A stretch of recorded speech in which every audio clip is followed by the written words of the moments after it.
Hello, I'm Adrian, and in this video I want to introduce you to the minor pentatonic scale. Now I think if you learn just one scale on the guitar, then it should probably be this one. We've got this 5-note scale to thank for many of the greatest rock and blues guitar solos in history, and it's not just used to play rock and blues either. You can use it to play many different styles, country, jazz, funk, just about anything you can think of really. So I think there's a reason that these 5 notes have proven to be so popular, and it's that they fall really nicely and easily under the fingers when you're playing this scale on the guitar, and it's actually relatively easy to get some great music out of this scale. So what I want to do in this video is show you the most common way of playing this scale on the guitar. This is the kind of essential must-know fingering of the scale, and I'm going to do all of this in the key of A, meaning that the note A is going to be the starting point, is going to be our root note. So if we start with this A note here, it's the 5th fret on the low E string. I'm just going to play that with my index finger. And as the name pentatonic might suggest, this is a 5-note scale that we're dealing with. And the 5 notes we need are A, C, D, E, and G. So if we start with this A note, we can find a C note right here on the same string at the 8th fret. You can just play that with your little finger. We've got A, C, then we've got a D note here, the 5th fret on the A string, and then at the 7th fret we've got an E, and then over onto the D string at the 5th fret we've got a G. Those are our 5 notes, so A, C, D, E and G, and we may as well just finish things off by playing another A note here at the 7th fret on the D string. That's the root note an octave higher, and put all of that together and we've got a very simple 1-octave A minor pentatonic scale.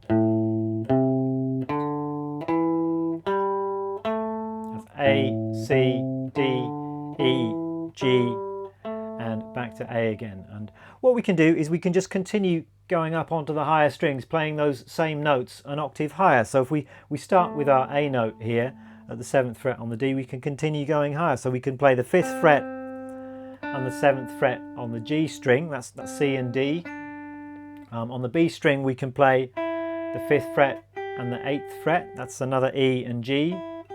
And then on the top string we've got a high A, and then we can just fit in this high C note there at the 8th fret on the top string. So put all of that together and we've got our essential fingering of the A minor pentatonic scale. So why don't we just play the whole scale through from low to high and back again, so you can just see how it falls on the fretboard. I'm going to start with our root note here.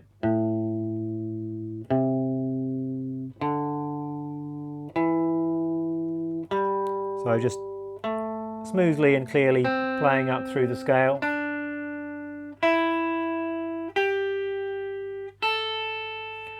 There's our highest note, and we're just going to come back down the same way.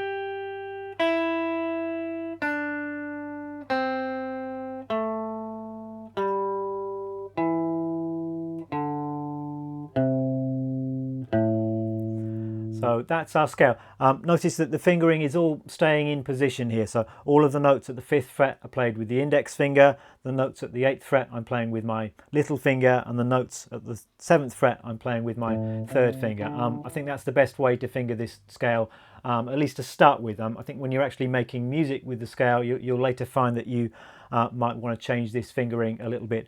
In particular, some of those 8th fret notes you might want to stretch up with your 3rd finger to get onto a stronger finger, and you might be doing things like bending and vibrato, but I think to start with it makes sense just to keep everything nice and neat and in position. So first thing I recommend you do is just get that scale under your fingers, get confident with it, get it memorized. Make sure you can play it smoothly up and down. Each note is connected clearly to the next one. With your picking hand you can either play it with all down strokes, or I actually recommend you get into alternate picking right from the start. So that's playing the scale with a mixture of down and up strokes. So down, up, etc.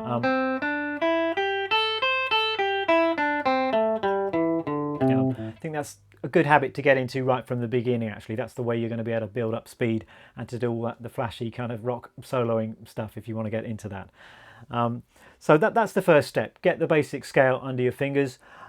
Next step I would suggest would just be getting to know the scale a little bit and having a mess about with it. And one of the ways you could do that is just record yourself playing some chords in the key of A minor or a blues in A, and just messing about with the notes in the scale, mixing them up, playing them in a different order, trying to find the music within the scale. That's what scales are about. They give us a set of notes, but it's down to you to find the actual music within the scale. So you might do it something like this. I've just got some simple chords here on my looper pedal, which I'm just going to set going. And really just going to mess about with the scale. So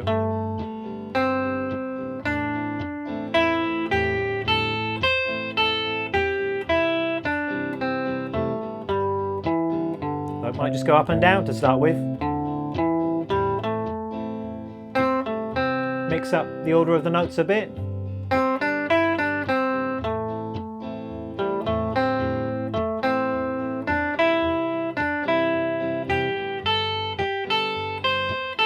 You can repeat notes.